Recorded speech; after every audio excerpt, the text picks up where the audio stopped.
ayos.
Teknik ba? Ayos.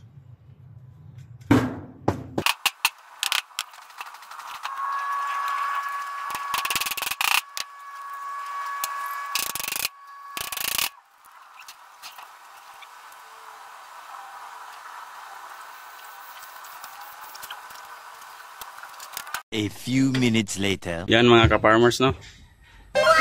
Tapos na yung ano natin, brooding pen.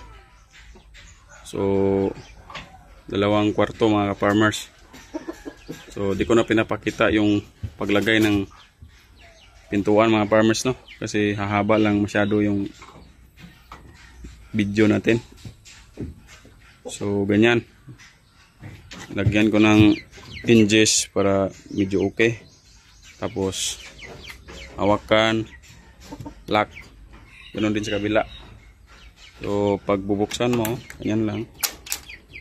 Tapos, ganyan. So, ilagay na pala natin yung ano natin, no? Tumpulain na, ano, pulit. Yung naka-reserve. Pag imaras to kay, ano, no? Mark Lester Garisa. From Guimaras, Iloilo. So, yan po yung, ano, niya. Puro servisyo, no? Witin ang kulay. Dumpulain. So, pakain. Stag booster. Yung kulay blue. Ito naman. Ganyan din. Kabila. Tapos, medyo virgin pa, oh. Dito wala pa. So, try ko lang yung konting ano lang dito. Yan. Virgin na virgin pa mga farmers, no? Yan. Hindi pa nasigi buksan. So yan. Yan yung brooding pen natin. So pag meron tayong mga sisiyo, hindi na tayo mahihirapan, no? So ano to mga farmers, no? Libre lait mga farmers kasi hindi naman kagandahan yung ano natin, yung brooding pen. Kung napapansin nyo mga farmers, yung plywood na sa harap, old materials lang yan. Pati yung poste na 4, yung dati yan, yung kung nakita yung una kong vlog, kasama yung mga posting yan sa lumang kulungan na giniba natin, no? So yan na yan. So ang nabili ko lang dyan mga farmers na hindi recycled ay itong ano lang, screen, tapos yung yero. Hindi naman niya nagamit pero nakastack na matagal. Yan. Tapos yung mga lock, tapos hawakan, tapos hinges. May pusa kasi dito mga farmers, biglang ano, ang tawag nun? Biglang lumundag, nagulat yung mga manok.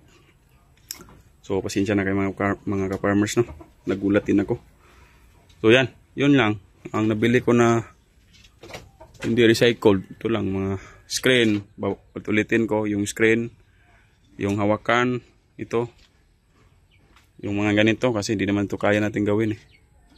Pwedeng mag DIY pero ganyan na lang nilagay ko para mabilis lang yung trabaho, no? Tapos dito sa baba, dito tayo sa walang ano, no, sisiyo para ano din nyo, maano ninyo kung ano yung mga diskarte ko din, no?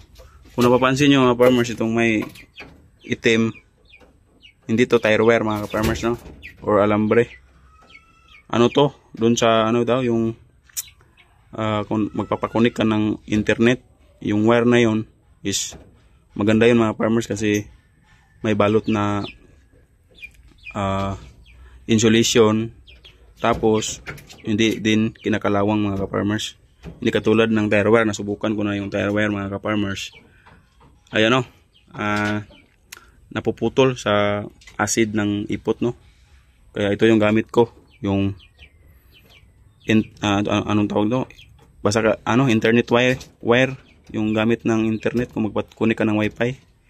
Tapos staple din, yung para sa electrical. Yun yung gamit ko sa pag lalagay kasi pwede naman yan ipitan ng ang tawag dito sa amin, lipak, yung ganyan.